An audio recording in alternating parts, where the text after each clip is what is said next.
Hello, everyone. The time is finally upon us. Ominus.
Bam! What's going on, everyone?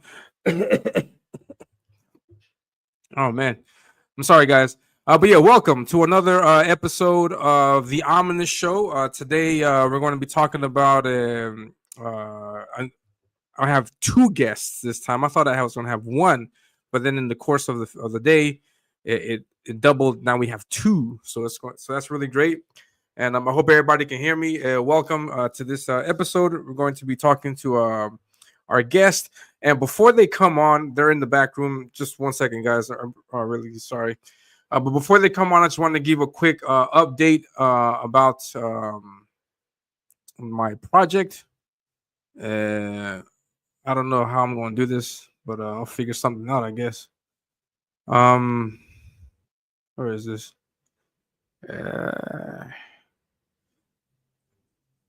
But yeah, just wanted to let people know that the sign up link for my project is currently up. Where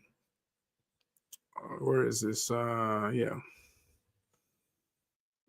I guess I'll share this. Just a second. Just a quick second.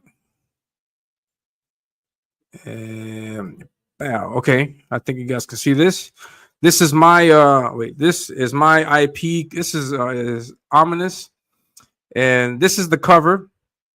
So the sign up link for this is live. It's going. I mean, please sign up. I'm going to put the link in the chat. Hopefully, if I can find time to manage that, I should have done that earlier, but I completely botched it up. But yeah, the sign up link is live. You can also check it just bear with me as we get through the show. I'll put the link in the chat, but please sign up. The campaign is going to launch at the end of June. I have a tentative date, but as I mentioned last week, I'm still in negotiations with the Great Negotiator, and so hopefully I can get that resolved and I can give you an exact date. It's more than likely going to be on a Friday, and I'm going to more than likely, unless something crazy happens, more than likely I'm going to launch it here on this channel. So unless something crazy happens, unless somebody graciously extends their hand to come, host it on their show, but if not, I'll be here on Friday, launching the book, and yeah, so please sign up. You're going to get crazy deals. I have a deal right now that's 2 books for the price of 1. So for the people that sign up, they're going to get a link. They're going to get a discount coupon. They're going to get a discount coupon, which is only valid on the first day of the campaign. Only on launch day is this deal valid. So people that sign up, they get the link, and on the first day they back the book. They'll get 2 books for the price of 1.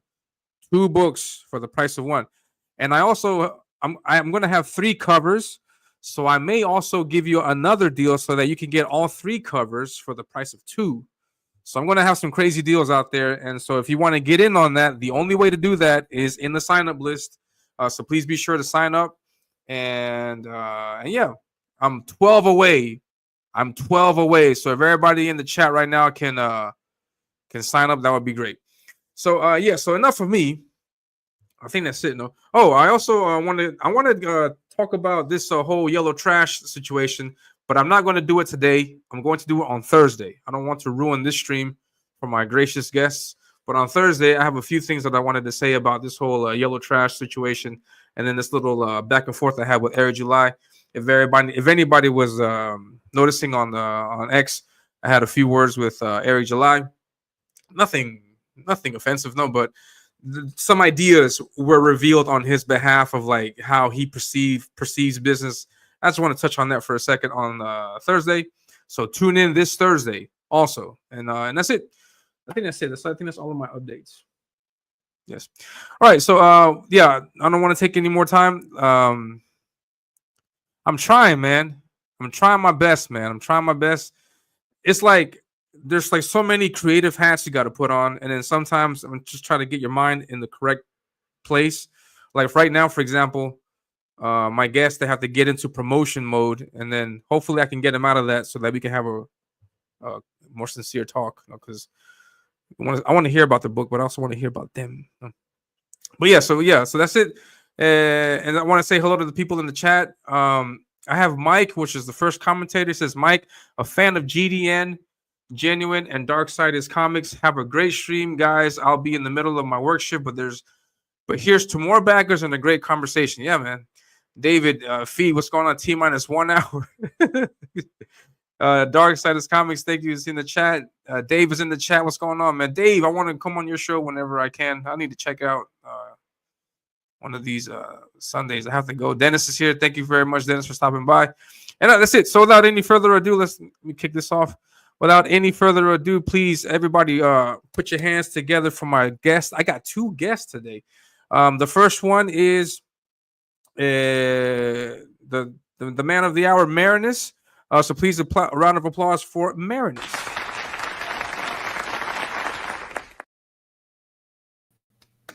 Yeah, what's going on, Marinus?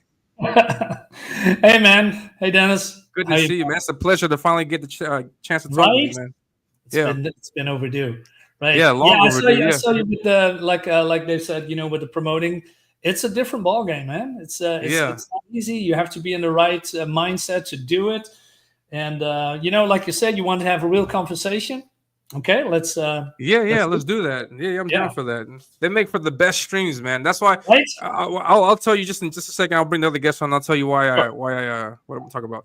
And so another round of applause, please. A big round of applause for the co-writer of this comic, whose name is David Feed. So please, a big round of applause for David. What's going on?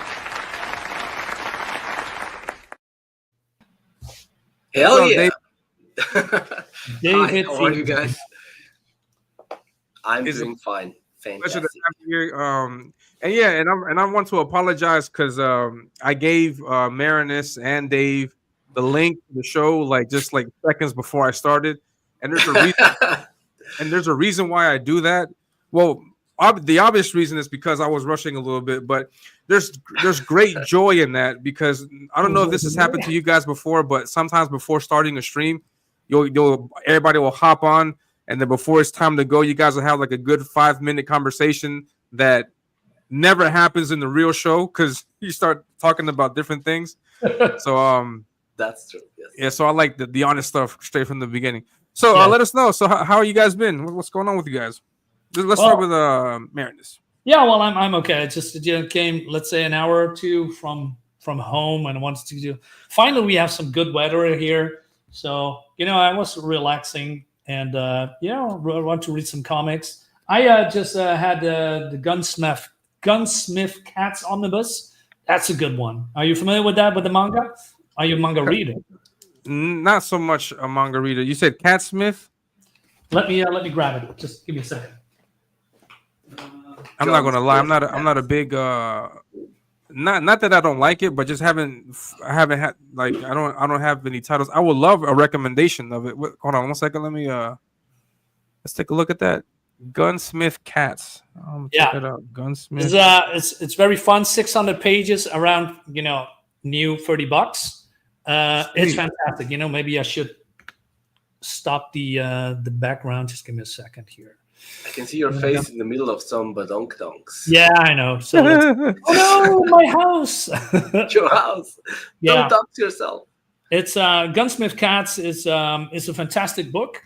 It's about two young girls that are running some kind of a gun shop, but they also are bounty hunters, and it's a lot of talk about guns and real info and about cars, like the Ford GT, some kind of a Sweet. Chevy Mustang or something like that. Sorry, I do not know all these car names.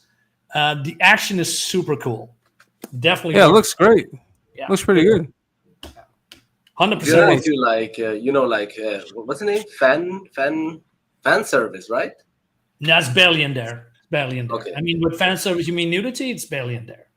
Okay. The fan service. So, I know where your mind is going, but no. No, The fan service is chill. more like talking about guns, which bullets needs to be in some kind of a gun, and how it reacts to pressure and heat, oh wow. all that stuff. I think, wow, I never knew that. So yeah. So it's informative also and education and entertainment. Yeah, That's yeah. good. Perfect.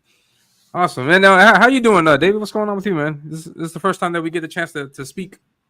True. in person. I'm doing fine. Yeah, I'm just it's Switzerland. It's a little bit cold down here in the basement, and although it was sunny today, Yeah. just chilling. Sweet. Chilling in. I have vacations, so like exceptional. A couple of vacations before the work day starts again next week. So Yeah, this enjoying means that the time I have. so you're not working at the moment for like the rest of this month or is it? No, just this week. So I had vacations, and Friday I start again work. Oh, okay. regular. Awesome. So you're based in Switzerland. Yeah. I'm in. Oh, nice. And in Marinus, if I'm not mistaken, you're in the Netherlands. Right. Yeah. And Marinus, are you close distance to David? Yeah. Pretty much. I believe You can walk to his house like that close? No, or- no, No, that would be good. That would be cool. No. no, That would be No. great, huh? no. We are, I don't know, probably a couple hours away.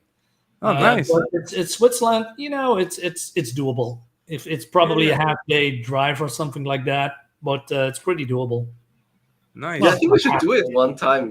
We live in the same time zone, so that's already good. Yeah. But it's probably like a 1 hour flight, maybe, or half an hour flight, something like that. Yeah, it's pretty close. Nice. Yeah. Were you? I saw. Sorry for cutting in. I saw in Twitter like yesterday there was a big blackout through a lot of Europe. Were you guys affected by that? Nope, not No, me. that was No in Spain. blackouts. Oh, Spain. Huh? Spain, Greece, I believe, and some other European countries, but not us. Yeah, Okay. Or France. There's a David. Dennis here in the chat. He's based in Germany. I wonder if he was. Guten Tag. Oh, okay. Guten Tag. Yeah. He's right Yeah, between us in that case. I live. Yeah. I live near the German border, so I'm pretty close. Let's say a half hour away from the German border. I go to Nice. Germany a lot. Yeah. Sweet. That's awesome. Yeah. So look, we got a European-based conversation going on. Awesome. That's awesome. Yeah. Yeah, great, man. All right, so I wanted to ask a few questions about. First, the book, and you guys know if you guys will allow me to ask some Sure. questions. But let's start with a very easy question. How did you guys get into making comics? This is for the both of you guys. So you guys can answer in any order. No, but how did you get into making comics? Like, how did you get into that? Like, how long have you been working in the indie scene? Well, David, probably this is more for you because you are longer in the scene than I am. Well, I mean, I guess the typical answer would be, and I guess a lot of people have said the same, like when your boy Zach started his YouTube channel and he started his first Indiegogo with Jawbreakers, I was like, he did it. I can do it. I have a cool story to tell. That's how I started. Like I don't know. Yeah, when 1 year after he started his Jawbreakers, I started my own campaign. It's like a fantasy comic, Red Eyes. And I've been doing it ever since. I'm on a campaign for Red Eyes 4 at the moment. Yeah. Which is like... I've heard about you, David. You've been doing a lot of great work. And Red Eyes has been a campaign that's been showing up a lot. I saw you promoting Red Eyes on Bancroft's channel also. Yeah, great stuff, man. So great stuff, that is more or less how I started. Like I just saw your boy. I was starting to follow the thing when it started, with Captain Cummings complaining about, Nice. Captain America and stuff like that, and then your boy Zach, and then what's the other guy, Douglas Ernst, and then Yeah. when they started with the first Indiegogos, I was like, I want to do that. Like, let's go, let's do that. And Nice. really, I've been ever since doing the same thing, and that's more or less my story of indie comics. I mean, I like comics. I like all the sort of visual media, like manga, anime, movies, so forth and so on. And but I thought I would always do something like an anime or like a video game. Yeah. Of course, those things are insanely expensive. But with Indiegogo, with crowdfunding, it's been made possible for like regular humans to make comics. And it's like I took it a chance. I was like, hey, let's do it. Yeah. It's a great tool. You can show people your product, you show images, and then if people like it, they'll support you, and then they'll lend a hand in making that IP.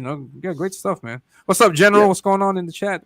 Hey, And Marinus, how long you been working? How long have you been making comics? Because I've seen you co-host shows with David. Let's say the project that we are working now, I believe 1.5 years or something like that. And but before that, I was co-writer of Blackheart Manor, and there was, I believe, in 2021. I mean, there was also the time that I just came on, Twitter, now X, and let's say I've read my whole life comics. I was growing up with comics. Comics is basically my life. I'm very passionate about comics, like probably the most of us, right? Or all of us. Yeah. And there was a time that I didn't like comics anymore. It was, I believe, around 2016, and I just stopped buying comics. And I thought, what? Maybe it was outgrowing comics. Maybe it was, just a time to stop. But I could never really let it go. And I always kept up with, what's new and what is fun. And then I said, what? I'm going to make a Twitter account. And I see people do crowdfunded comics, and there was some new concept to me, right? I know that crowdfunding was existing, but I have zero clue how it all worked and what you can do. And then I just started buying indie comics, and I get to meet all these great people, and not only comic fans, but also comic creators. So you're getting real close to the people that are making comics, and that was very exciting, right? Yeah. And there was also the time that I want to dip in my toes into making comic books. And so I did that, and I had a lot of fun with that. And then I decided, what? Let's do it. Let's do a comic with my name on it, right? Yeah. I'm the writer, and David helps me with that because he's, we are friends for a very long time, for a couple of years. I believe 4 years now, David, right? We are known each other. Yeah, more or less, yeah. Yeah. And he wanted to help me with the project because he has a lot of knowledge, and we really bouncing off of each other when it comes to ideas. And so I presented him with the script, and I was pretty far in, I believe halfway, and he read it, and he wants to jump in as well. And because he really believes in this project, and that pushed me really over the edge to go forward with it. And thus Gemini Crusaders was born. Yeah. Sweet. That's awesome. Yeah. And Dave says David doesn't even have a comic with his name on it. Wait, no, wait. I have three comics with my name on it. You're talking about your real name. Oh, with my real name? No, okay, yeah. I guess. Yes, Dave's taking shots. Yeah. Bam! Shots fired. Shots fired. Yeah. Shots fired. Nice. Okay. Yeah. Awesome. So that's how you guys got into the world. Go ahead. Dave Brink. No.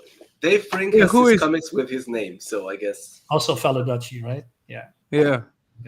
I learned about you guys through Dave. Cool. He found me through, I think, if I'm not mistaken, a fan art contest for John Malin, and I posted my art, and I think that's where me and Dave hooked up. Yeah. And, it's great. Yeah, like you guys say, the energy is contagious. When you see like everybody's excited about their projects, exactly. You also want to throw your hat in the ring, because you have an idea, and then you want to manifest it also. So it's great. Exactly. And it's nothing. No, it's just great to share space, talk about comics, the making it, and then the whole process. Because it's not just like like the people in the chat, they see the images, but behind those images, there's a lot of work that has to get done. Yeah. No, there's this month of April, I went through the pre-press for the book that I want to launch because I want to get ahead of the curve as much as I can. And that's a lot of work. It's a lot of thinking. It's a lot of like organizing images, pages, and layouts, and then you got to draw it, promote it. Man, it's a lot. Yeah, it's not easy, and yeah, people think, oh yeah, well, everybody can make a comic. Yes, they can if you have the time, the passion, the money, right? Because as you might know, comics is not making cheap. It's very expensive. I mean, I'm not an artist. I can write. I mean, I hope people will like my story. But I'm not an artist, so I'm dependent on other people's art and colors and editing to create what we have created here, and that makes it exciting because you are sparring with a lot of people and they bringing in some ideas and they say, oh, that is cool, this work and doesn't work. So unless you can do it all by yourself, which I think is even worse in my opinion, because you have to do it. You have to do everything. It's very time consuming. So I'm glad I'm not doing all the coloring and the arts. I mean, I would be stressed out a lot, right? Yeah, definitely. Yeah, because I got to do the writing, the pencils, the inks. Exactly. But like you say, it's better to just delegate as much as you can to other people because just take as much load if it's possible. No, if you can manage that. No, so sure. Yeah. I mean, trade-off, right? Yeah. Yeah, definitely. And then David, you're co-writing, and does this also mean that you edit? Also, is there another editor on the book? How is that working? So we're working on this together, and of course he's the main guy. He's a creator and main writer. I help him as much as I can, and with ideas and the creative process and what have you. And I think part of the reason why he came, what we got together, is that I've done this 3 times. I've done 3 Indiegogos. I've produced 3 comics, so I have some experience with Indiegogo and with creating comics. But we also have, or we are going to have a guy editing the book properly once the book is finished. John Harvey, as so far I think he's on board, and he is the guy from Black Tiger. Yeah. So he's going to be the editor. Properly editor position doing editing work. So we've jumped aboard with him on a couple of streams, and he's already given ideas here and there. But I think at the moment we are like waiting to finish the script, finish the inks and colors, and then we're gonna give it to him as a package for him to fine tune the script. I hope not too much, but probably that's for the best. I hope it's not too much fine tuning, but exactly. It's definitely a teamwork. It's a lot of I think there's no other way to put it around it. It's a teamwork, and it's a little bit of like learning to delegate and learning to accept new ideas coming. Same for me, it's like I give an idea and Marinus is like, hell no, that's garbage. I was like, okay, chill, let's continue. Well, come not on. like that, but no, he's a nice guy, of course.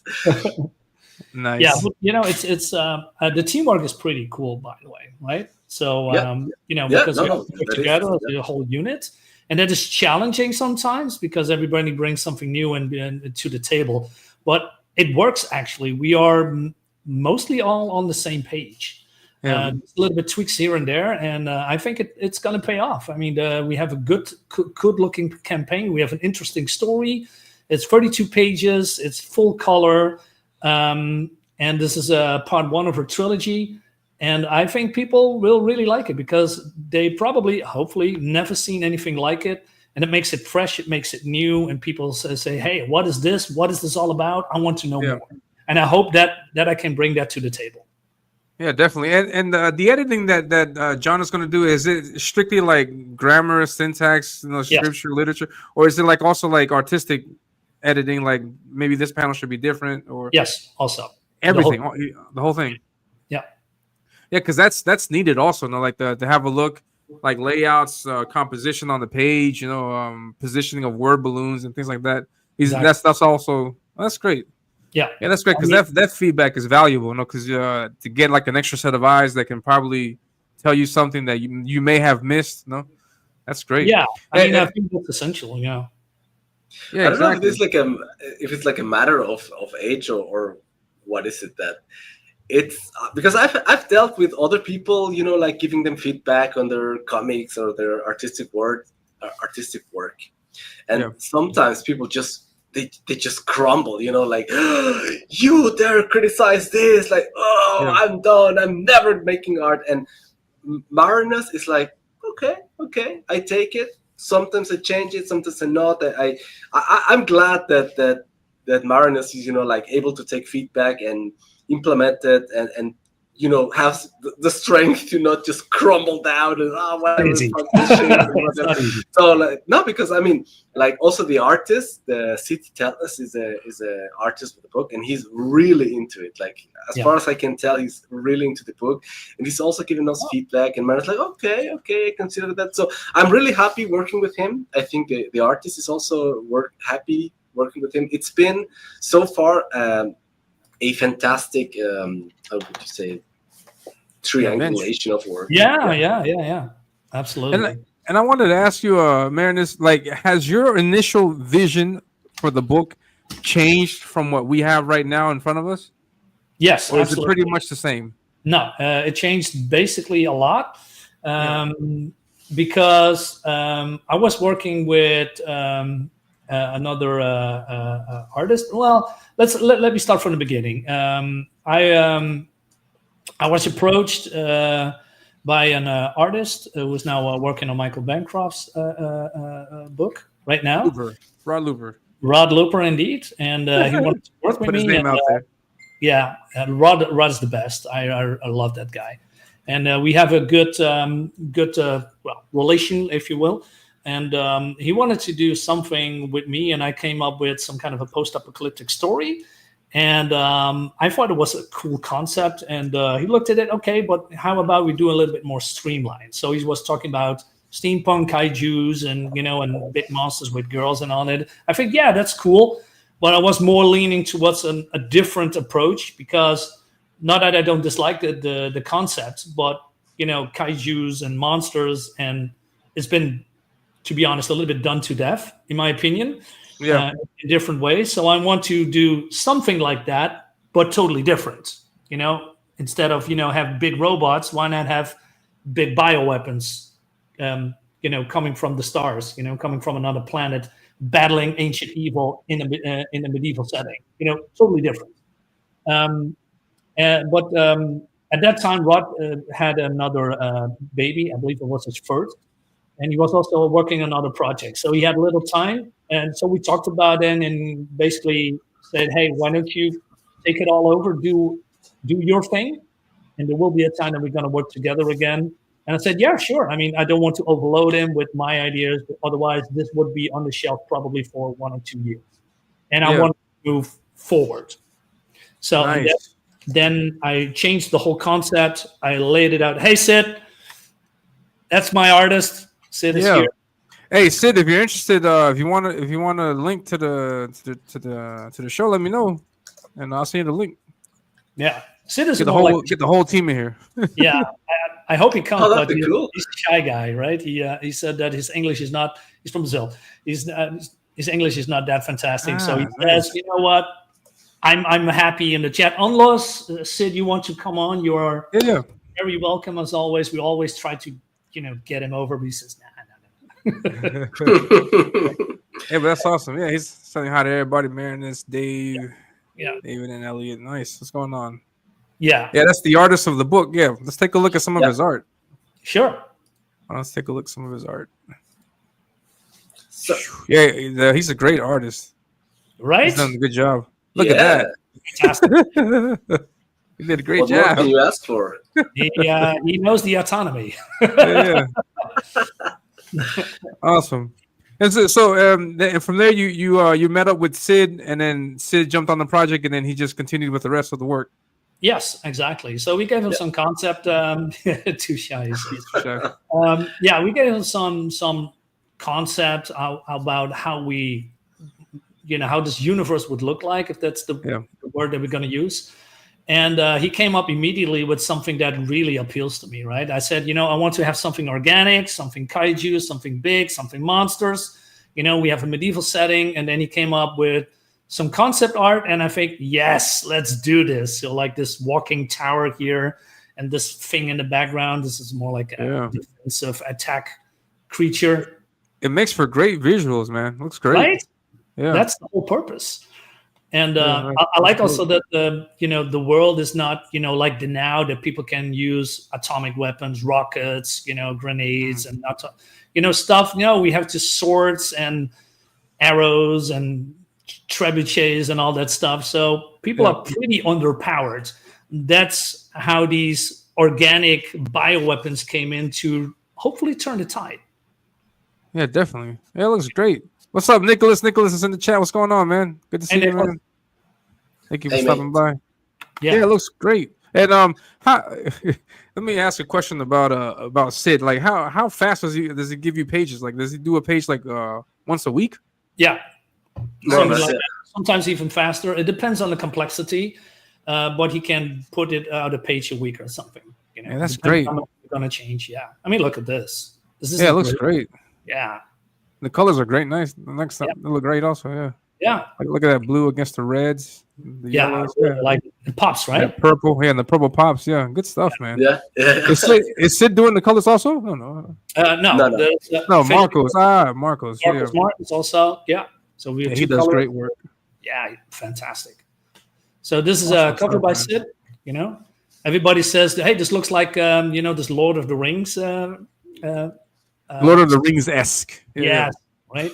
With the Hobbit. Is those designs are from Sid? This is Sid's work. This is the design of the creature that's also from Sid? Yes. Oh, nice. Yeah. I mean, it's based on the concept that Marinus had for the monsters and for the bioweapons. Yeah. Like everything comes from his mind, and he has like certain ideas of how the monster should look and what direction they should have. Yeah, colors. We gave that to Sid, and Sid came up with this. Yeah, so, that's great. Yeah, it is his concept based on the ideas of Marinus. Yeah, but that this is like Sid's interpretation of Marinus' mind. If I could. Yeah, that's great. We are linked together. Yeah. Yeah, and it looks great. Yeah, monsters look great, look nice. Colors. Yeah. I love this cover. I'm a big fan of Powell's work. Powell does amazing work. And, it's automatically noticeable. Like when you see any Powell image, you can automatically tell it's his work. Yeah, good stuff. Yeah, I steal a lot of Dave Brink's art. Yeah. I'm gonna steal Powell too, man. I'm gonna steal Powell for a cover. Yeah, right. Yeah. It's all steal Powell. Yeah. I mean, that's also why we bring Sid mostly along with the shows, right? I want to showcase his art, but also promote his work, and because he deserves that. Yeah. What's going on, Mr. Self-Destruct? Hello, Thank man. You for stopping by, man. And I just put the link to the sign up for my campaign. Mm-hmm. Also, the link to this comic is in the description. I don't know if the mods. I'm looking at you, Dave. Dave's the mod on the channel. Dave, the links. We need the links. The mods. If you guys can help us out, please, with the links. Thank you. He put it already. Yeah, he did. Yeah. All right, cool. So you guys can check that out. Please be sure to back it. And I wanted to ask you. Or not? Well, this for both. No, yes. Look, can you hear me? Yes. Sorry. Yeah, I wanted to ask you guys, like, what is this the comic scene in Europe? Like, do you guys get like all the books that are produced in the U.S. or do you guys have your own publishers? How does the comic scene work like in Europe? Well, I cannot speak for Switzerland, but there was, especially in the 90s, where Marvel and DC was under some kind of a Dutch publisher. But then, through the years, their popularity wanes. And we got, I believe it was in 1995, but don't quote me on that, we got access to American comics that, we could have before that, but not as easy. And a lot of local comic book shops can now, sell those. But, in my area, there's no comic book shop left anymore, unfortunately. So I have to go through some kind of a Dutch Belgium website to get basically newer books if I wanted to. But they are very, how to say, if you are a little bit late with pre-ordering or ordering, they are out of stock immediately. So back in the 90s, like they had comic shops. Like you would go into comic shops and then pick up the books that Marvel and DC had available at the time. Yes. Oh, nice. And you can still do that now. Yes, but not as much anymore. I believe mostly it's everything online. There is online because also in our country, probably in the US too, comics books are closing left and right. But what is staying is the comic shops for European comics. Like Belgium, France, Italian. English from England. A lot of Euro books, if you will. Those are mostly hardcover, softcover, bigger A4 format. Comes out mostly once or twice. Yeah, like that, like Solage, stuff like that. Yeah, nice. That's an A4 format, you say? Yeah. I guess. Nice. I got Dave Brink's book over here, so could be. And so Dave can boast. So that's like a boost for Dave. It's got his name. It's got his name on it. American size. This European size. Bam. And so that's A4 compared. Yeah, wow. That's A4. Nice. Yeah. Like that. Wow. Yeah, that is. So this like we usually got like. I mean, those guys they come like once a year. They don't come like every month, obviously, but they are like they're big. And a piece let's take a look. Hold on. Let's take a look. Oh, nice. Bam. Oh my. Yeah. That's. That guy's not having a fun time. Really taking your time. It was like a cool action scene or something. Yeah, and that's normal size in Europe. We have a lot of books. And in Europe, like in the US, they have Marvel and DC as the big two publishers. Is there like a big prominent European publisher there? That's a good question. Yeah, or is it all like independent? No. There's like two big. I think one of them is Carlsen Editor or something like that, and Splitter Verlag. Those are like the big guys. Yeah. What they're like German names. There are Splitter. Yeah. Wow. Yeah, we have a lot of Belgium big publishers called. Yeah. It was Balloon something. I don't know, but there's a lot of different publishers, but mostly they come up from the same corner. Right, and you say they come out once a year, more or less, yes, or sometimes once or twice. But there's a lot of Eurobooks are producing. So basically, every week there's a new comic coming out, and it's not an ongoing. Mostly there are 10, 12 books, sometimes 20, sometimes 10, sometimes 3. It really depends on, but it's not a really ongoing book. There was years ago was an ongoing book that went for hundreds and hundreds of episodes. I don't know what the English word is. Let me double check if I'm. So, well, let's say Tintin. You're probably familiar with Tintin, right? Or not? Tintin, yeah. So that a lot. So, like in Europe, we have a lot of manga. Like manga is really big. At least in Switzerland, manga is huge. And then we got all the European comics. We had like French comics, Belgian comics from the Netherlands, Germany, and the American comics is like one part of this whole spectrum, so to speak. So if you go to the local comic shop, like the American part is like this, and then you have like the manga, which is like freaking gigantic, and then you got like the Belgian and the French and the other parts and so forth and so on. It's like we're a little bit of a mix of a lot of different influences. Exactly. But that's great. Yeah, no, like really American is like, I mean, it's the fact that they're here in Switzerland is already like big, but they're like one part of many different countries and comic industries that we have access to. So I think we're pretty lucky when it comes to a lot of comic books. I believe, especially in Netherlands, Belgium, and maybe even Germany, have a very wide range of books. So Belgium is really big. Yeah, Belgium is extremely big. Belgium and France, they're thriving, right? Mm-hmm. Yeah. Wow, that must be fascinating to get all these different kinds of formats. Also, because you got the American, which is a lot thinner. You got the A4, then you got the manga digest size. Right. all different ways of telling stories. That's great. That's awesome. Yeah, you That's a cannot- lot of influence, inspiration. Yeah, that's Yeah. great.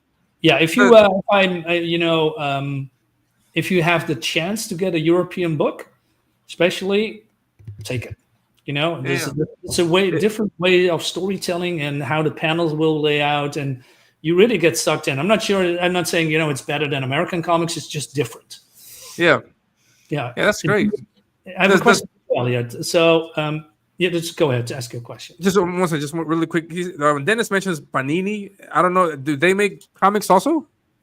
Because here in South America, we know Panini for sticker collection albums and things like that. Like, for example, when there's like a soccer tournament, we'll have like a Panini album. I thought the same. I don't know if they make comics. Yeah, I wasn't sure. I would be over questioned. I thought the Panini also does like only, I don't know, maybe they do comics. I like stickers for collection stickers. Yeah, exactly. That's what I know. The World Cup. Yeah, that's how I know them. But I don't know if that's the same for you guys. No, but yeah, go ahead. Your question there, Marinus. I think you had. Yeah, I mean, is there a genre that you actually really like when it comes to, or is it very broad? Or do you have some, I don't know, fantasy or medieval or science fiction? I like everything. My thing for comics is I like stories. So I mean, like stories. If there's a good story, then I'll pretty sure like get through a whole book and enjoy it, recommend it. But I am an artist, and so like I also look for something that's visually also appealing. Right. Like what attracts me, for example, in a manga is the action scenes. There's high energy in like almost a lot of the panels in manga, so I really like that. There's also a beauty in some of the European books that I've seen and how they it's very realistic, painter-esque. Yes. I got that vibe also from the book that David showed off, and I like that also. So yeah, I mean anything that's I'll do sci-fi, fantasy, superhero, whatever. I mean, because if you can show a compelling character, great art, and you have a good story for it, then Yes. yeah, I get hooked. For example, one thing that I was recently surprised, not recently, it was a few years ago, but I was surprised when one of the first mangas that I picked. I don't know if it's even manga, but it was a book from an artist that's on YouTube. He's got a big channel. His name is Mark Crilly. I don't know if you guys know who that is. Wait a Mark minute. Crilly. Mark Crilly. I know a Crilly. He's American. He's an artist, but that's probably he's an American artist, I think, and he's from the U.S. and he's got like how to draw manga books. But I first came across him because he has some great drawing videos, and in his videos he would say, "Come pick up my book, so and so," and I picked up his book. His book is called Brody's Ghost.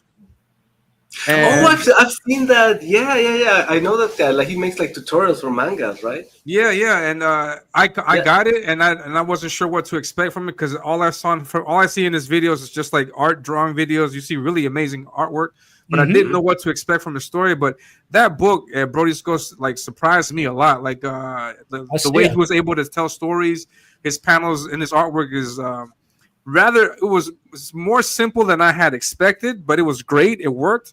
And yeah, so I mean, it's a story about a guy and a ghost and helping to do something. I mean, and there's no superhero elements to it at all. He's got some kind of powers to it that could be like Dragon Ball Z related a little bit. Oh, yeah.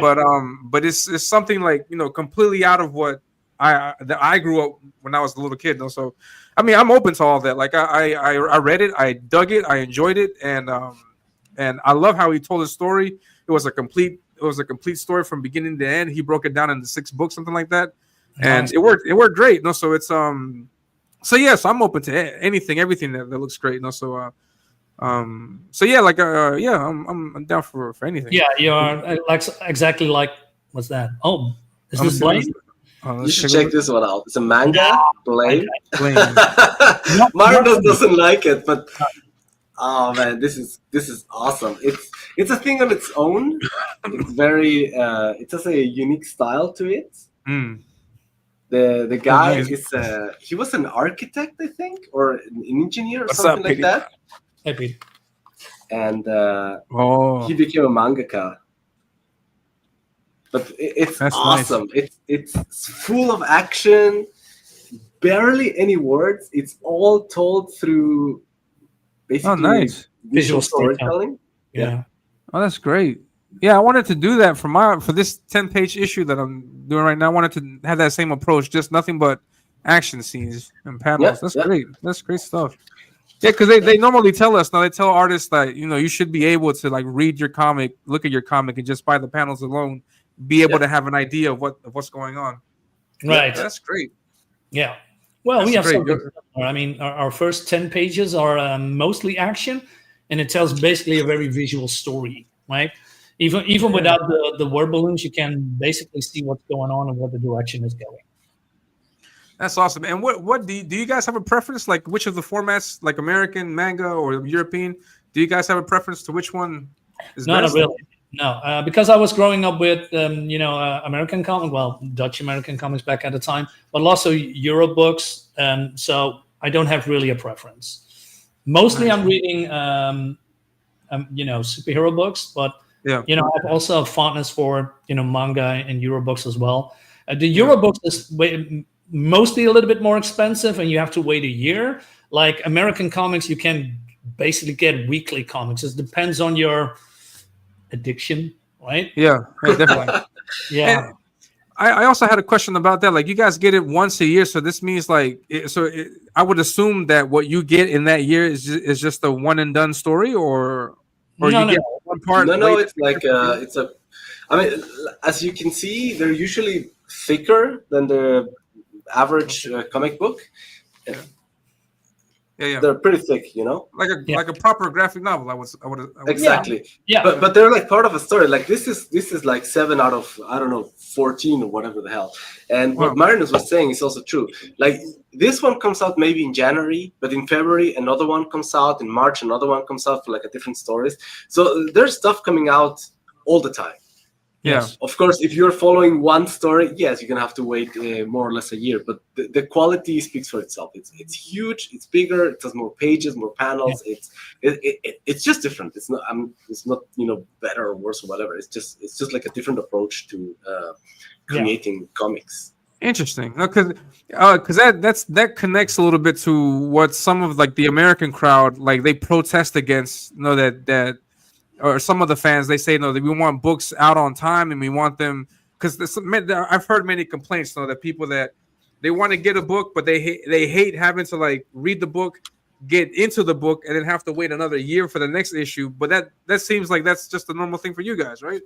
Yeah, absolutely. Yeah. I mean, a year is basically nothing because let's for comparison's sake, Marvel and DC, there is 50 books from Marvel and 50 books for DC coming out every month, right? So you have a catalog of same-ish universe with same-ish, characters, but then, crossovers. When it comes to European comics, it's mostly you have one story in one universe, but then another publisher or the same publisher saying, hey, you read this science fiction, now we have some kind of a Western book or a medieval book or a Viking book, right? That goes also on and on. So you have a lot of different genres to choose from. And that's why I believe I can speak for myself only. My taste is very broad because we are not only grew up with superheroes, we grew up basically with every genre. With everything. That's great. Yeah, that's great. Yeah, because and it's also like sorry. No, go ahead, Dave. Go ahead. It's also like it's not like you get a book that is 32 pages and it ends on a cliffhanger and then you gotta wait a year, right? Like this it's thing not like that. Huge. It's like 100 pages of like a whole development with this and that, and most of them they end on not really a cliffhanger, but like a place in the story where you could end the story. Although there's an overarching story that continues to go on. So like there's like an adventure that is finished. They defeat some evil.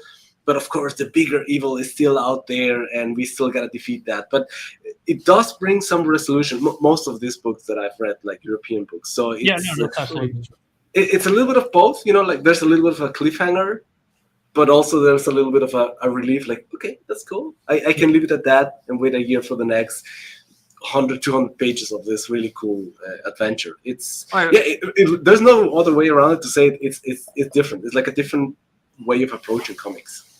100%. Yeah, it's like a movie type thing, like where you get like the first, like a trilogy. You get the first movie, then the second. Yes. That's great. So it has a Exactly. self-contained story, but it leads to another story. But if you are satisfied with this story, then that's it, right? It's not like a big cliffhanger that you need to, read the next one. It's basically, this is it, but there is something on the horizon if you want it.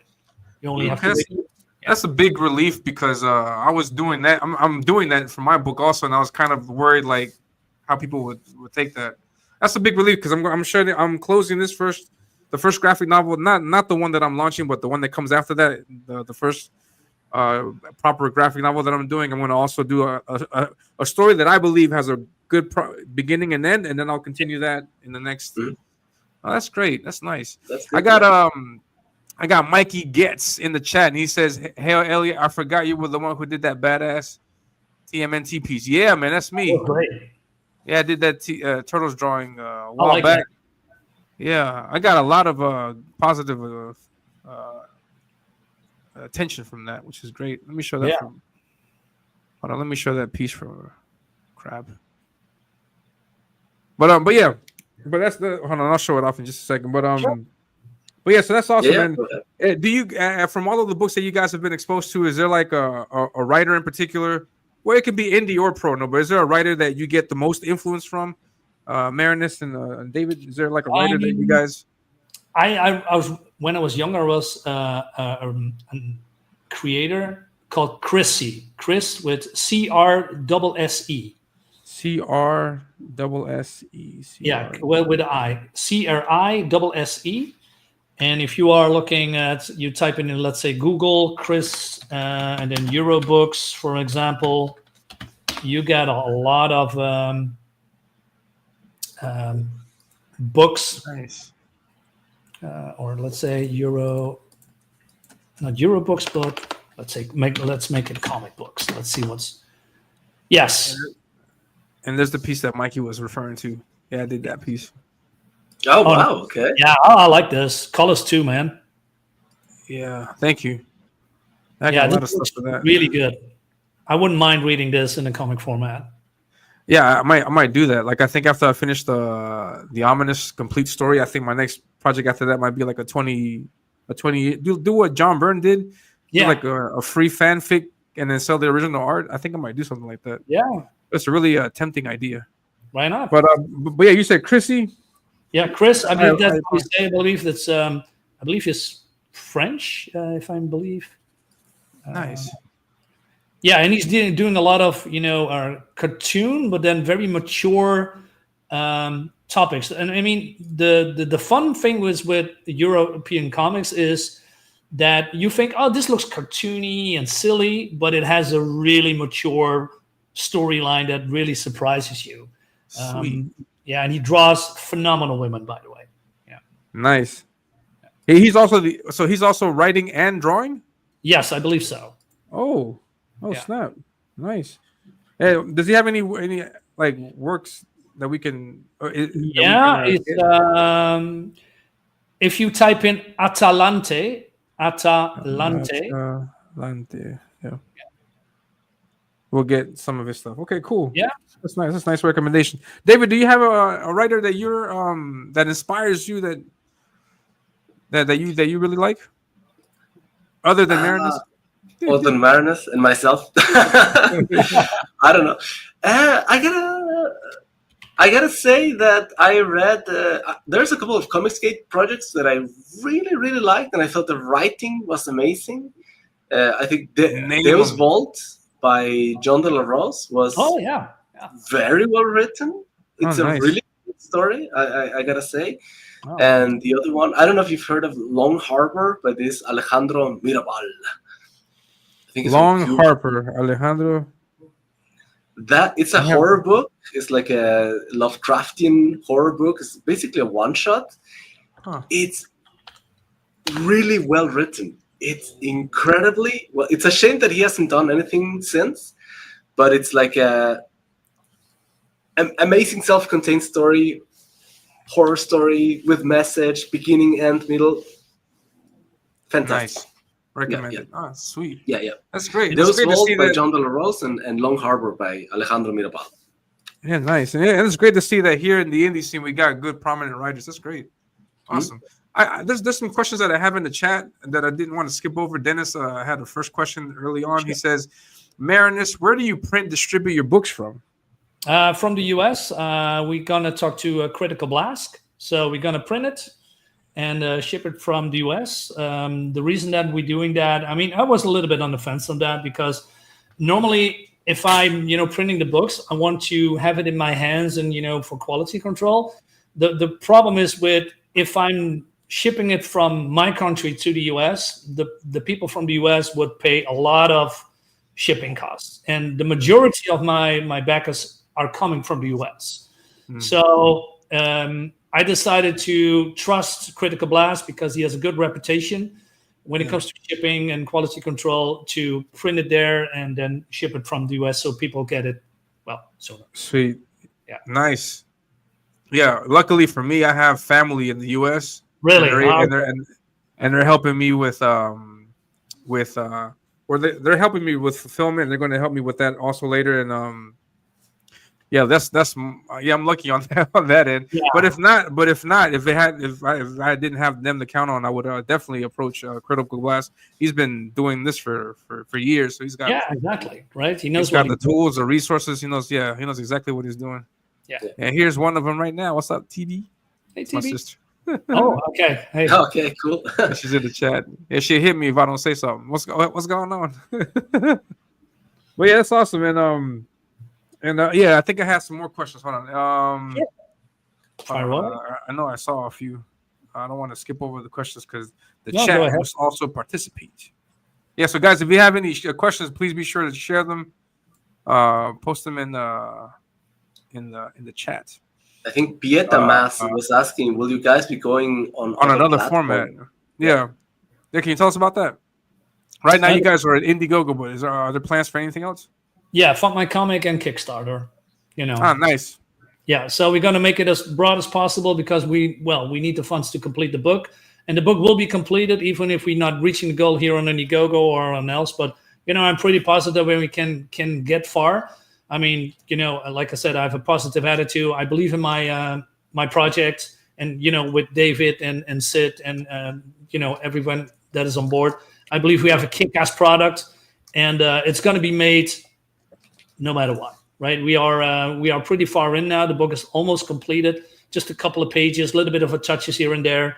And then, we're ready to go. Sweet. Yeah. That's awesome. That sounds great, man.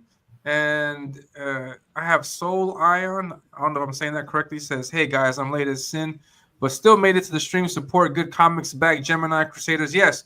For the mods in the chat, please drop those links so that people can click on it and then get their copy today. And it says, when Marinus was young, the swinging 60s were full and stuff. Oh, he's doxing.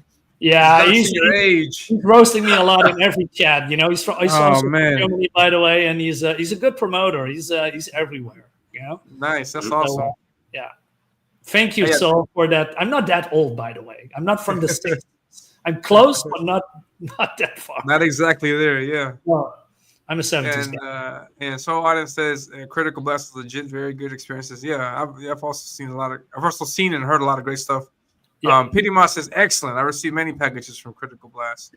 And it says same question for David. Where do you print distribute your comics?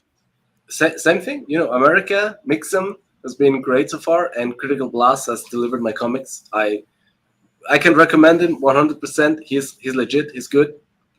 He's very affordable. So I did work also with John Mallon with his Secret Door, which was fantastic. No complaints there. Yeah. Critical Blast is when it comes to price a little bit more competitive, but I can recommend both of them. No problem. Yes. Secret Door. They're both great. If I may be so bold, I know we're promoting our comic, but David, would you show your hardcover from Red Eyes to show people what you have? Right? I mean, let's double dip, right? You okay with that? Yeah. Sure. Cool. I'm doing Red Eyes 4 at the moment. It's live on Indiegogo. So if you if you search on Indiegogo Red Eyes, you're gonna find it. Right now, you can get this bad boy over here. Oh. This hardcover is a collection of issues 1 to 3 of Red Eyes. So it's thick as hell. It's a hardcover. Yeah. And this like That's a awesome, lovely man. Congratulations on that. Ooh. Is that Alan Goldman? Yep. Yeah. Yeah. I'm so jealous. It's That's so amazing. Yeah. I'm gonna So have to this- hit him up too, man. He's got some great This work. nice, like it's a dark fantasy comic, as you'd expect. This is issue 1. Yeah. And issue 2 is also in Cake. here. Yeah. And issue 3 is in here as well. Oh, no. Yeah, issue 3 is fantastic.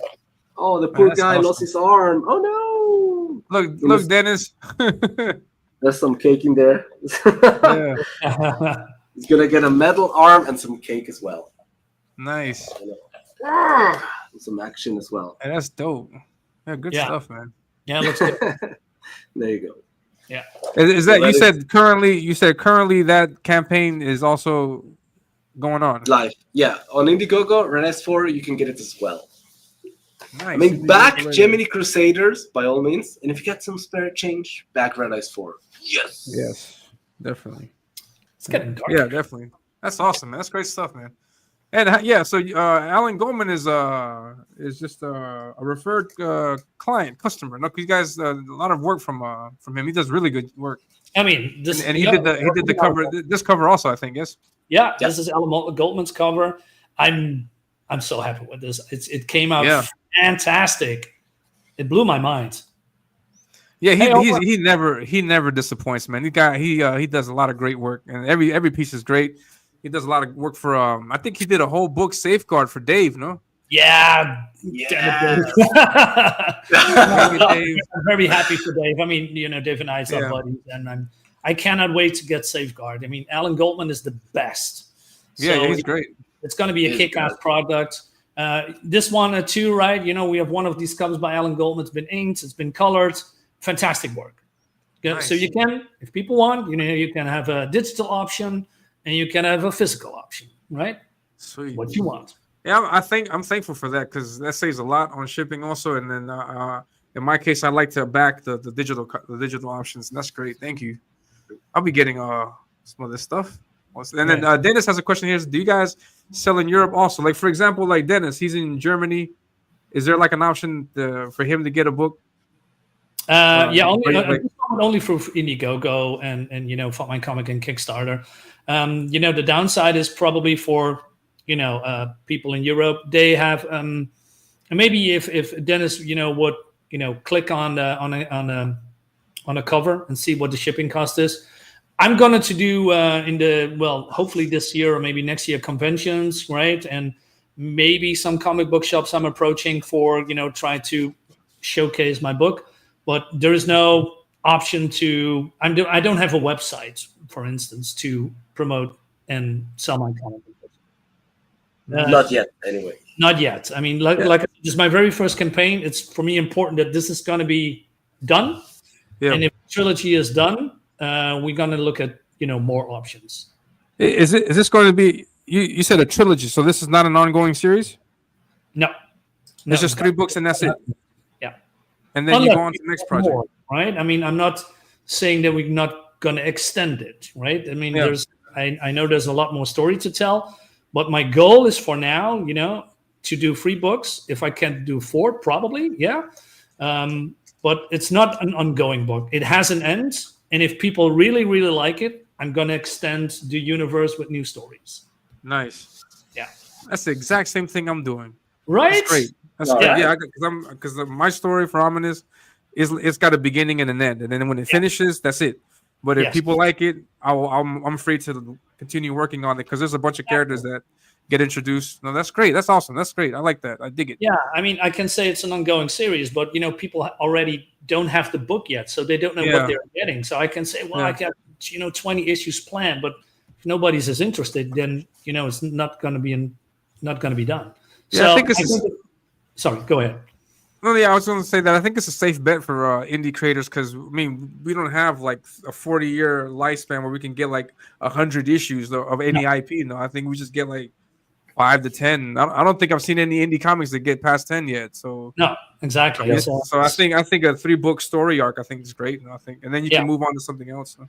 exactly. Yeah. So and Yeah. if people really want it, I mean, I know that Sid is still on board. He's he's already agreed to do volume 2. So Sweet. I'm happy with that. Yeah, Because I know let's what I'm keep it getting. going. Yeah.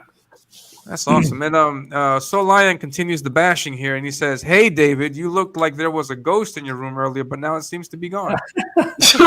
Did I know? Okay. I don't know what that was about. I was just looking for comments Yeah. around here.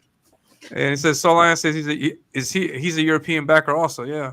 Yeah. Yeah. And he's David from says, Germany. "Yeah, shipping is above €20 for each of yours campaigns." Yeah, that's Yeah. it gets up there. Yeah. Yeah, That's that's the problem. probably the downside, for doing crowdfunding. Yeah. When it comes to shipping, shipping cost is a bitch. Yeah. So I'm And not then- really happy with that, but I don't have a choice. Right. Yeah, and then unfortunately, or fortunately for us, no, we have the majority of our backers in the U.S. No, so we have to minimize, I guess, our costs and then just base it in the U.S. if it's possible. No? Yes. And then Pinima has another question here. She says, I don't know, Pinima I don't know, but Pinima says, will there be specific covers for each platform? I don't want to miss cover B. Oh, that's Sid, that you see on the right side, with the monster cover. Yeah, I mean, that's the plan. I mean, like I said, this is what Sid is doing, and if you really like that, I mean, I can ask Sid to do another cover for, let's say, Kickstarter or Von Mein Comic. I mean, I think, personal opinion, you need at least have a cover with the artist on it, right? Because I've seen so many mainstream comics with beautiful looking covers. For instance, like Dynamite comics, and then you open the book and just think, oh man, it's not really it, right? Yeah, that's a big disappointment. Yeah, exactly. So there should be at least one cover from the artist, on the campaign, so that people know what they are getting if they open the book. Yeah. I hate that bait and switch, man. That stuff sucks. Yeah. So I'm planning to do multiple covers. I think that's super cool. Yeah. Sweet. And then Soulline continues, David Feed, as a kid, I had a collection of books with ghost stories from all sorts of countries and regions. Nothing from Switzerland, though. I wonder what famous Swiss hauntings are like. Man, it's an elaborate bash. Oh, my God. They're very farmerly. It's all about the mountains and farmers. And there are some really creepy Swiss ghost stories. I don't know. You want to go into detail with that? Yeah. And go ahead, David. There is one creepy story that's called Senentucci, which is basically the Senen are like the farmers, and in winter, or I think it's somewhere, I don't know, there's one time where they go up in the mountains and they basically have to stay there for like 6 months because there is no way to go back down because of the weather, the winter and the snow, right? So they stay up there for 6 or I don't know, 4 months, right? And there's one story where a group of farmers, they go up in the mountain, a ghost story, like an original Swiss ghost story, where they go up in the mountains, they stay there for a couple of months, and then because they're so bored, they decide to basically create a woman to have some fun with. And so they grab, like mud and stuff and blood and stuff. And then they create this woman to have fun with. But then it comes alive, this woman. And then she starts to have fun with them. But then she starts to kill them as well. And so it's like, but then it's like, at the end of the story, like one of them manages to climb back the mountain. And he's the only one alive. But then it's like, but did it really happen, or did he kill them all? So like all the town people are like, no, you're just inventing this stuff about this crazy ghost apparition. Actually, you killed them all. So I think they killed them at the end. They're only survivors. So, yeah, that's like interesting. So the woman set up a trap for the man. Well, I don't know. There's like I think the legend goes along the lines of like they actually kidnapped a woman from a town. I don't know if that really happened, but like the rumor says that the story is based on an event that some farmers like kidnapped a woman. They dragged them along the mountains and they raped her for days, and she decided to kill them. Yeah, it's horrible stuff. That's horrible. But there are ghost stories in Switzerland. Yes. Wow. You see, you have been debunked, Soul Lion. You have been debunked. Wow. Nice. Sweet. Crazy. And I had a question also I wanted to ask before I lost this opportunity to do so, but Dave has a character. I got to bring it back to Dave again. Dave has a character It's called the Flying Dutchman. And I wanted to ask you, Marinus, since you're from the Netherlands also, do you sponsor or do you approve of the Flying Dutchman to be an official Netherlands superhero? Yes. Or would you say, yes, he's full of crap? What would you No, say on that? Dave knows that I don't like the design of the Flying Dutchman, but You don't? Okay. No. I listen. I have my own version of the Flying Dutchman. I mean, that's Dutchman is our superhero. Let's say. I have a complete different version how I would create the Flying Dutchman, but he steadily grows on me because now I've also have Power Trip here, Power Trip 2. And he is in there, and I think, he's growing on me. Still, I would do a completely different design, but he's growing. Nice, right? Nice. Dave and I always, burn each other a little. Said, "Hey, Marinus, I got the Flying Dutchman." He said, "Oh no, not really him. Oh man, get lost." And then we laugh about it, right? That's awesome. Yeah. Here in Peru, we don't have like an official superhero. And so, like when I say to my fellow Peruvian countrymen that I do comics, like the first thing is like you should do a superhero, like the U.S. to have their Captain America, something like that. And I've seen a few superhero from Peru, but nothing that I would say, oh, that's the guy for us. No, but I was wondering if we had that perception about the Flying Dutchman because that's the only rendition that I've seen. That's the only iteration that I've seen of that character. I don't know. Yeah, well, it is because the Flying Dutchman is not really a superhero, but Dave basically turned him into a superhero. So the Flying Dutchman is more like it's fictitious ghost ship. Yeah. Exactly. So there's more like a pirate.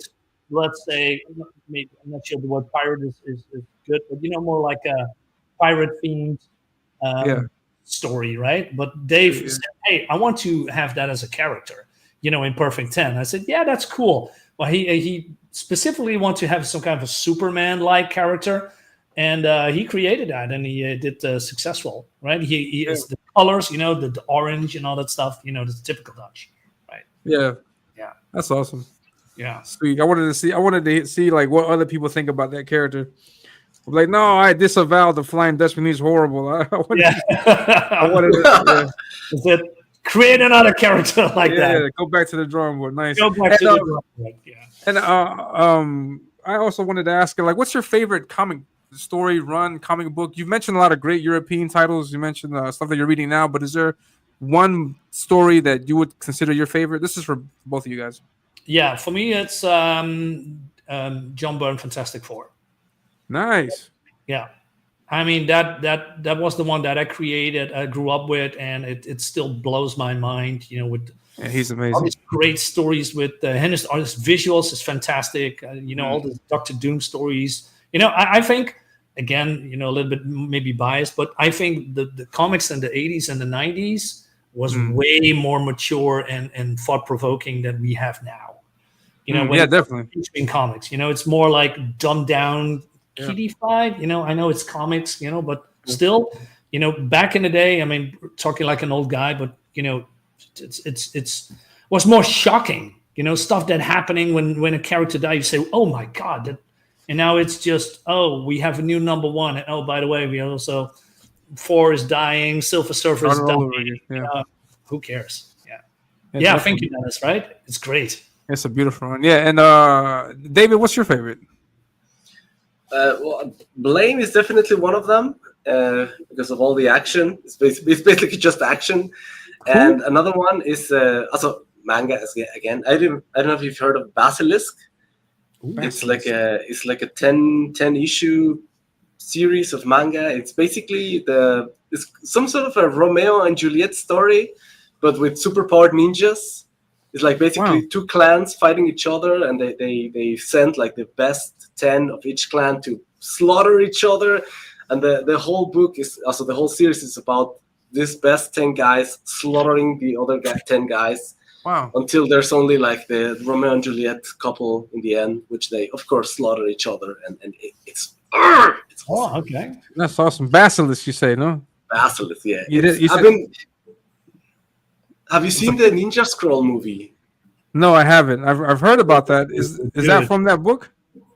It's based on the same urban legend of Japan. Also the same super ancient story that Ninja Scroll is based on is the same story Basilisk is based on. So it's ultra violent, Nice. it's bloody, gory, and yeah. So yeah. Nice. That's awesome. I'll have to check that out. Basilisk. Sweet. Yeah, and we got Bionic Bruh in the chat. What's going on, man? This is Mr. Hey, Jake. I'm gonna have him on the show also because he's got a cool book coming out Nice. soon, I think. And I had Mikey Getz. He says All-Star Superman and Born Again are my favorite. Yeah, those are great titles also. Yeah, Born Again is great. Yeah, Frank Wiley with All-Star Superman. Dad, that's a good pick. Absolutely. Yeah. Heck yeah, man. Great stories. 100%. What else we got?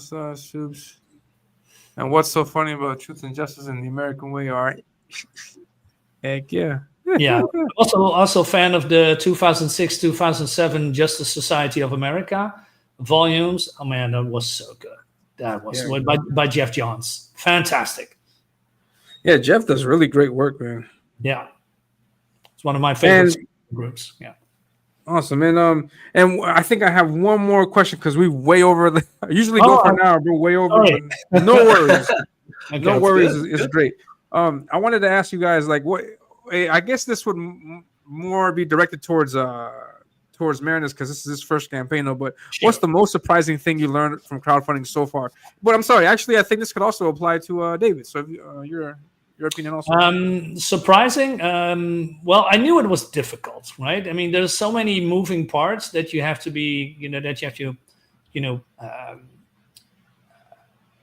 let's say, when you start writing and you have a dream to become a comic creator, not only it costs a lot of money, you have to have the right people to work with, but also stay with. I think the most challenging is finding. And first of all, promoting is hard, because you have to convince people that you, first of all, that you're going to deliver. People don't know you, and you have a lot to prove.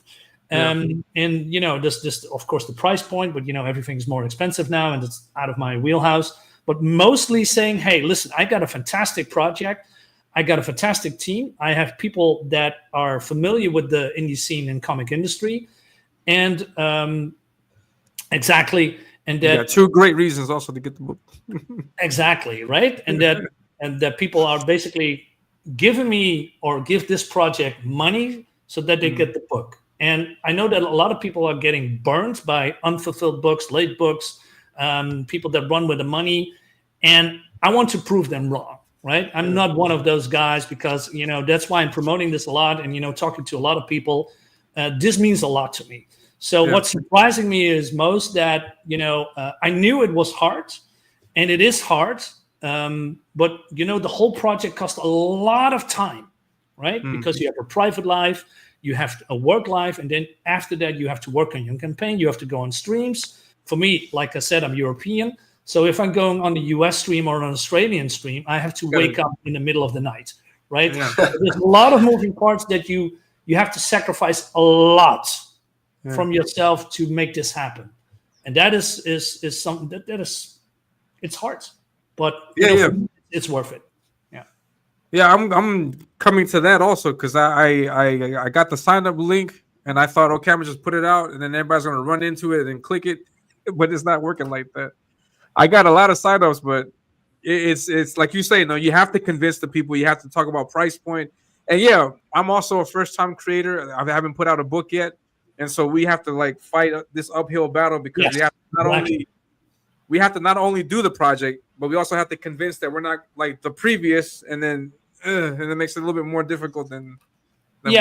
And Elliot, right? There's a lot of how do you say things now in the comics sphere. There's a lot of parties, fighting each other, right? And just the eyes are on certain people. But I say, hey, I'm here too, right? I have a project that I think is worth mentioning and that we're looking into. Instead of fighting, why not try to lift each other up and say, hey, listen, We got Elliot here, with the new project. We have Marinus and David here with a new project, and other people. Let's take a look at that and see if we can lift these guys up or talk about it and get more eyes on it, right? So that the indie scene will be more bigger, and more people are coming to the indie scene and say, hey, we don't have only this, but we also have that. But you have to give people a chance to showcase your project. I 100% agree. That's awesome. And Mikey says, "Don't be a veto." No. Yeah, don't do that. Don't worry. And Dennis is taking shots. Dennis says, "People who buy pinball machines." Oh no! Pinball machines are great, man. Dude, I wish I had the money to buy a pinball machine. That'd be cool. Yeah, hopefully I can get. Yeah, hopefully we can get to Shane Davis levels of success, and then everybody should get a pinball machine. Exactly. But a word to David. Listen, David, I know the price is high. When it comes to shipping costs, I will guarantee you won't be disappointed, and maybe we'll find a way to get this a little bit cheaper to you, right? So that sounds great. Yeah, awesome. And David, your answer to that. What is your opinion? Like, what is the biggest surprise that you've had in this years of fulfilling campaigns? So I'm the one thing that is cool in this interaction is that this is not my baby. So I'm here helping out. So I feel like with my own project, Red Eyes, I feel like all the responsibility and like, oh, this is gonna be amazing and this and that. But when it's not your baby, it's like, okay, I have a different perspective to it. I can help. I can, make suggestions. So it's different. Like it's cool that not all the responsibility is on top of me, and that's kind of like a cool thing when you're working with someone else. When it's my own project, like all the responsibilities on me, and it's nerve-wracking, and every campaign is nerve-wracking, and you gotta go back into the promotion game, and it's like, oh, it's not for real. Oh my god. It's interesting how every time you make a campaign, it's like some stuff it's like, okay, I've done that, I know how it is, and some other stuff it's like it's always nerve-wracking to be in a stream in front of people. Like, okay, I gotta put my promotion game, like, come on. I'm not like that in real life. Like, I'm more like shy, like the comic nerd sort of guy. It was like, no, you're on YouTube, you gotta be like, come on. That's the fascinating. That's the fascinating situation that we're in, because like the majority of comic nerds, people that read comics that are into it, we're just really reclusive, just stay to ourselves. But then if we want to make it, then we have to get out of our shell and just start exposing ourselves. And hey, what's going on? I got this idea. And so there's a vulnerability there. No, that's great. Mm-hmm. Exactly, and that is true. It's not really a bad thing. I mean, if you are droning up, hey, this is the campaign, it feels very distance, but I think if you just be yourself, the conversation would flow a little bit more easier. That's true. Instead of, oh, we have this campaign, and I did that in the beginning a lot, but then you say, you know what, I'm gonna be myself. I'm gonna promote the comic and see what happens. Right? Yeah, definitely. That's awesome, man. Yeah, great stuff, man. So we went, I think 20 minutes over the hour, and this was great conversation in my opinion. And yeah, good stuff. So I think we can wrap it up there. David, if you can tell us where we can find you. Me? Yeah, like tell us, David Feet 9 on Twitter. Where we can get. Sorry. So David Feet 9 on Twitter. That's where I am. I'm always promoting all sort of comics and retweeting and talk about my own comic. And on YouTube I rarely ever do anything. So David Feet 9 on Twitter. That's your best chance of getting me. Okay. So you're mostly active on Twitter, and then YouTube. You have no, not really. Okay. All right. I'll be sure to put David's information in the description below when the stream is over, and so you guys can check him out. Also, he's got a lot of great stuff, and he's got a project currently funding, which is called Red Eyes 4. And he showed. If you look back, for the people that are just now joining, if you look back in the stream, he showed off a beautiful hardcover book that you guys can get now. No, so is that it? That's not it. Wait, let's take a look. So this issue 3, it's already existing, and this is the hardcover of 1 to 4, 1 to 3, sorry, and 4 is being produced right now.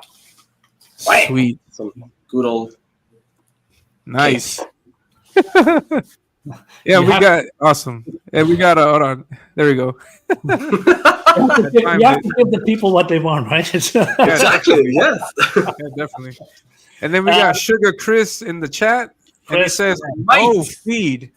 Oh, Feed can come on this stream, but not mine. How dare you, Feed?" Wait, I launched the Red Eye 3 on his stream, and 4 nice. as well, I think. Yes. Yeah. Come on. Sweet. Yeah, so you have that distinct honor, Sugar Chris, of launching his stream. Yeah. Sweet. Awesome. Chris is very defensive about that. Yeah. Yeah. No, it's all peace, man. I didn't do anything. he was in Don't the chat. get angry, right? Yeah. And Marinus, where can we find you? You can find me on X, formerly known as Twitter. On Dark Sides is Comics. And let's see if this works. Stop cam. So this is my logo. So if you see the logo on X, this is where you can find me. Dark Side is Comics with an Y, with the Epsilon in it. Also on Instagram, you can find me there. I'm also on the app Minds. Mostly on Minds, I'm doing. One can do this. Sorry. I'm mostly on Minds. I'm doing more like art sharing. That's basically my arts page. Awesome, that's great, man. And I also had a question that I wanted to ask you. Do you prefer to go by Marinus? People calling you Marinus, or just Dark Side? Well, it's basically both. My how you pronounce my real name is Marinus, but everybody calls me Marinus. Marinus. Yes, but everybody calls me Marinus, so I adopted that. So yeah. But if my bad, I didn't know that. I'm sorry, I thought it was Marinus. No. Marinus. Yes, Marinus, but you couldn't know that. So Marinus is okay. I accepted that for a very long time. Sweet, and then. Awesome. And Mikey says, I'm going to sub right now. All right. Good stuff, man. And then Jake says, Dark Side is GOAT. Always sharing my stuff since I started back in 2021. Yes. Pop Culture. What's up, man? Good to have you, man. I had Pop Culture on a few weeks ago, I think it was. I had a great conversation also with him. Awesome. Yeah, great stuff, man. So, yeah. So, we've gone way over. I'm very sorry for the guys that are just now popping up. Please hit that replay button. Please don't forget also, like. And if you haven't subscribed to the channel, please subscribe. I do shows every week. And on certain occasions, I do 2 shows a week. Like this week. Today, on Tuesday, I did a show so I can help promote this great campaign. And then also on Thursday, I'm going to do a solo show. I'm going to talk about my interaction with Eric July and this whole yellow trash situation. Oh, wow. I guess you don't like Yellow Flash. Like something tells me you don't like him. No, not at all. I don't like that guy. But I'll get into it, and I'll get into why on Thursday. So you guys be sure to tune in Thursday at 11:30 a.m. Eastern Standard Time. We'll talk about that. And I'm sorry. Before I finish, just one last thing. Tell us about the campaign. Like, what are like some of the more prominent or perks that are mostly backed? Like, what can we get on the book on this campaign? Well, this is a sketch card perk that comes with a physical book with a cover of your own choosing and a digital version. And then we have all basically free covers. Cost also with a digital version. You get this one by Alan Goldman, by Sid Tellis, and by Paul Rodrigues. Nice. And we have the old covers. And you see, there's a lot of people claim that. That one. Thank you all for who backed this. I'm really happy with that. And we have also the A4 sketch by Sid. So that's the big one that David showed, the very big A4. Penciled and inked as well. Oh, so the sketch is A4 and the book is what size, what dimensions is the book? It's just floppy size American Standard. American Standard floppy, and then also for this tier you get an A4 sketch by Sid. Oh, that's awesome. Yes, so it's a very big one, right? Yeah, nice, sweet. Yeah, so you guys get in on that. The link is in the description, you guys, and also any of the mods.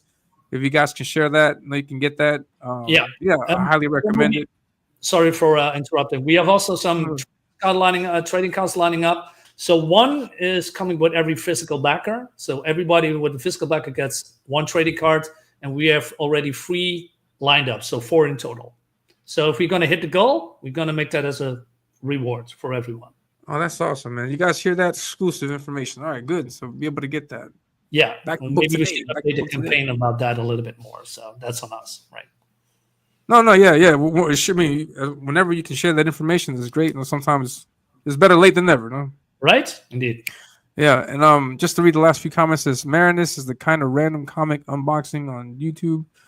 He has like 190 videos that sometimes have 4 bricks of floppies each. He's bashing all the time, man. Yeah.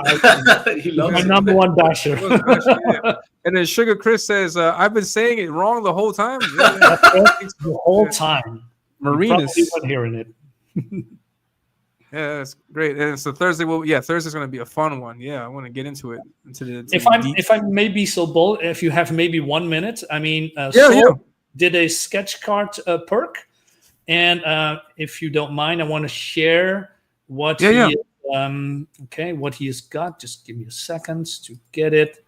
You know, we're on the roll right now, right? Gemini Crusader. So here he comes. Hold on, let me bam. So this is That's just beautiful.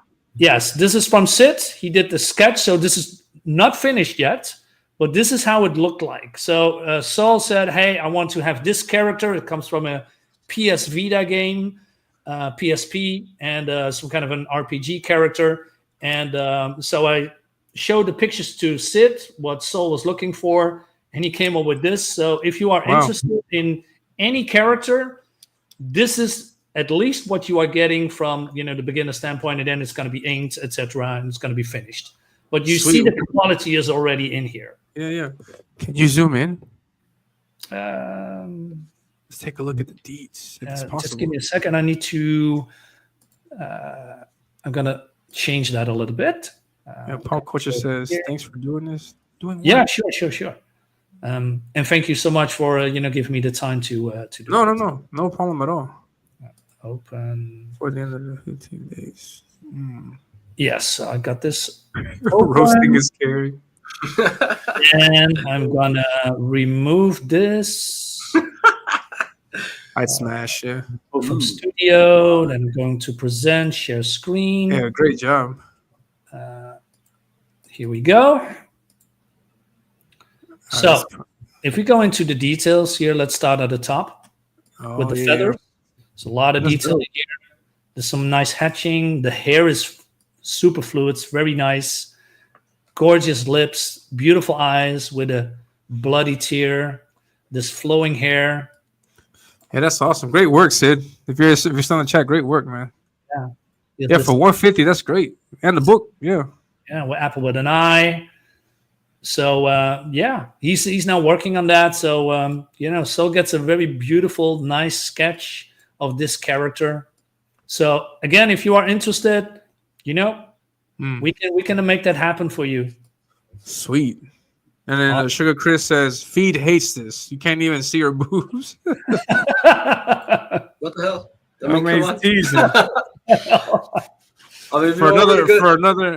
another 150, you can get the rest. You got a big one. Yeah, great work, Sid. Yeah, great work on the book. Yeah, hopefully people in the chat, you can get the copy of the book. I'm gonna get that also. But yeah, get it and share it out. Great stuff, man. And so that'll be it for us today. Thank you very much to David for the impromptu invitation. If I had known you were available, I would have sent you a link much earlier. I'm sorry. Don't worry. It's okay. I didn't know. And thank you, Marinus. Is that correct, Marinus? Yes, thank you, Elliot. Yeah. And thank you, Marinus, for coming on. It's a great pleasure to have you here. And thank you for having us. It was a pleasure. Yeah, awesome. And that's it. That'll be it for us today. I'm just gonna say a few more things about my stuff, and then I'll see you guys again Thursday at 10:30. I also have to think of what I'm gonna do in the future because Katie did announce that she's gonna do streaming on Thursdays, so she's gonna take all the all the people, all the viewers.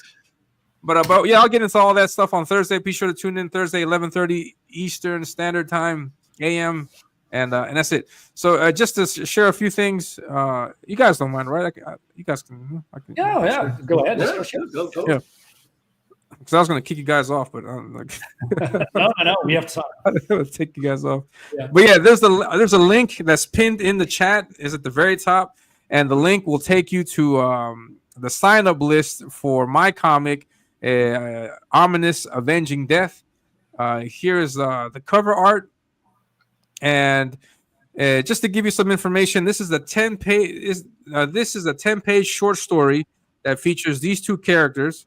This is the main hero. His name is Zadok, and he's basically it's just him fighting the villain, which is this big monster right here. His name is Deathmonger. So it's a 10-page fight scene, and this book serves as an introduction to the world that I'm creating with Ominus. And towards the end of June, I don't have an exact date yet, but it's going to be the end of June. I'm going to launch a campaign on Fund My Comic for this book. Now, 10 pages is not a lot, and I understand that, but I'm going to fill the book with extra content, like a supplemental of sorts. And I'm going to include concept art for the characters. I'm going to include concept art. I'm going to include just fan art from a few people that have been nice enough to do some fan art pieces. I'm also going to do an art gallery with some extra pinups of mine that I've done, and also a world map. I'm working on a world map so you guys can see exactly like where these events take place. And if the campaign does well, then I can also include a preview of the first graphic novel. So this is all going to launch at the end of June. The sign-up list is at the top of the chat. And for the people that sign up, you're going to get an awesome deal of two books for the price of one. So you back one book, you're going to get two. And why am I doing that? I don't know. It's just a personal thing, because normally when I back books, I have like a copy that I like to read and read and read and read. But I also would like to collect one. So I thought maybe people would like to have a copy to read and a copy to collect. And so yeah, so that's this is the cover. And I botched this announcement last week because I had told the people in the chat that I was going to show you the new trade dress that I'm applying for this campaign. I didn't do it last week, and I'm not going to mess up this week. So if you guys can just bear with me just for a little bit, I'm going to show you the new trade dress. So all right, it's exclusive. This is exclusive stuff, nice. guys. You don't want to miss out. Hold on. I should have pulled this up earlier.